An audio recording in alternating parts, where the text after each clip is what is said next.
देखिए उपवास क्या होता है। भूखे रहने से भगवान मिल गया होता तो एक जो रोटी के लिए तरस रहा है उसको भगवान सबसे पहले मिल जाता। अगर फल पर ही रहने से भगवान मिल जाता तो कई तोते कई पक्षी ऐसे जो फलाहारी हैं, जो केवल फल ही खाते हैं, उनको मिल गया होता। कई दूधाहारी है जो दूध पर ही रहते हैं, तुमने कोई बहुत बड़ा काम नहीं कर दिया, महीना भर दूध पे रहे, महीना भर फल पे रहे। कई ऐसे हम चप्पल नहीं पहनते तो गाय को, बैल को, गधे को, भैंस को किन्ने चप्पल पहने, ये तो जिंदगी भर नंगे पैर रहते हैं। तुम 9 दिन महीना भर नहीं पहनो तो। व्रत का अर्थ होता है संकल्प। व्रत भूखा रहना एक शरीर शुद्धि के लिए भी है और उसका आध्यात्मिक लाभ भी है, क्योंकि जिस दिन हम व्रत करते हैं, मान लीजिए श्रावण सोमवार आप करते हो, तो प्रत्येक सोमवार को आपको ये चिंतन बना रहेगा, आज मेरा उपवास है, आज मेरा सोमवार है। तो उस उपवास के चक्कर में आप दिन भर शिव जी का स्मरण करते रहोगे। आपके जन्माष्टमी का व्रत है तो आप उस जन्माष्टमी के चक्कर में दिन भर ठाकुर जी का स्मरण करते रहोगे।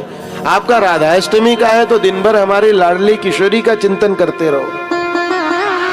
ये उपवास के जो गहराई है वो ये है, उपवास करना है तो ये करो, व्रत करना है तो ये करो कि 1 महीना हम चाहे पेट भर के भोजन करेंगे, लेकिन ये हमारा व्रत है कि इस महीने में कभी भगवान करे हमारी वजह से किसी की आंख में आंसू नहीं आए।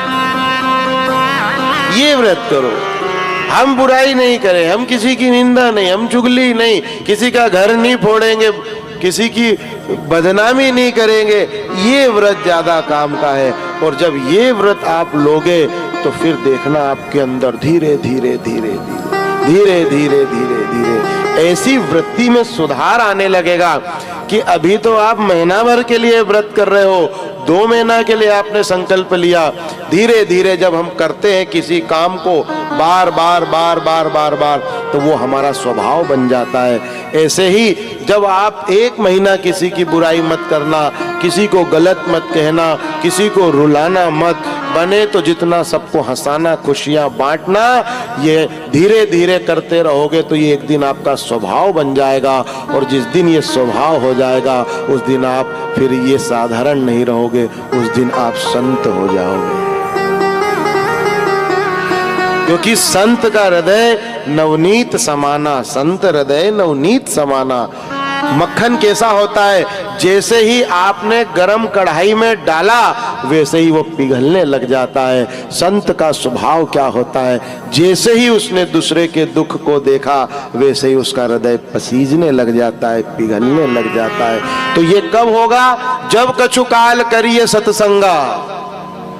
ऐसे थोड़ी हो जाएगा घर में पकौड़ी खा रही हो, बारिश चल रही, मिर्ची का भजिया चल रही है ना, तब से हम संत ही जाएंगे, ऐसे नहीं होएगा, ऐसे थोड़ी होएगा।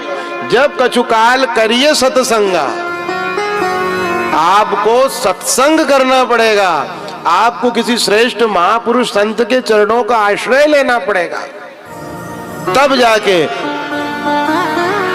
आपको भगवान के नाम की नमः शिवाय नमः शिवाय शिवाय नमः जप करना पड़ेगा, राधे राधे करना पड़ेगा, जय श्री कृष्ण करना पड़ेगा। बैठे बैठे नहीं होगा। या फिर इतनी मजबूत वृत्ति हो जाए, पूर्व काल का कोई अनुभव रहा हो, पूर्व जन्म का, कि इतनी मजबूत वृत्ति हो जाए कि जैसे हरिराम व्यास जी महान संत हुए, ऐसी वृत्ति आपकी हो जाए। हरिराम जी वृंदावन के एक बहुत महान संत हुए।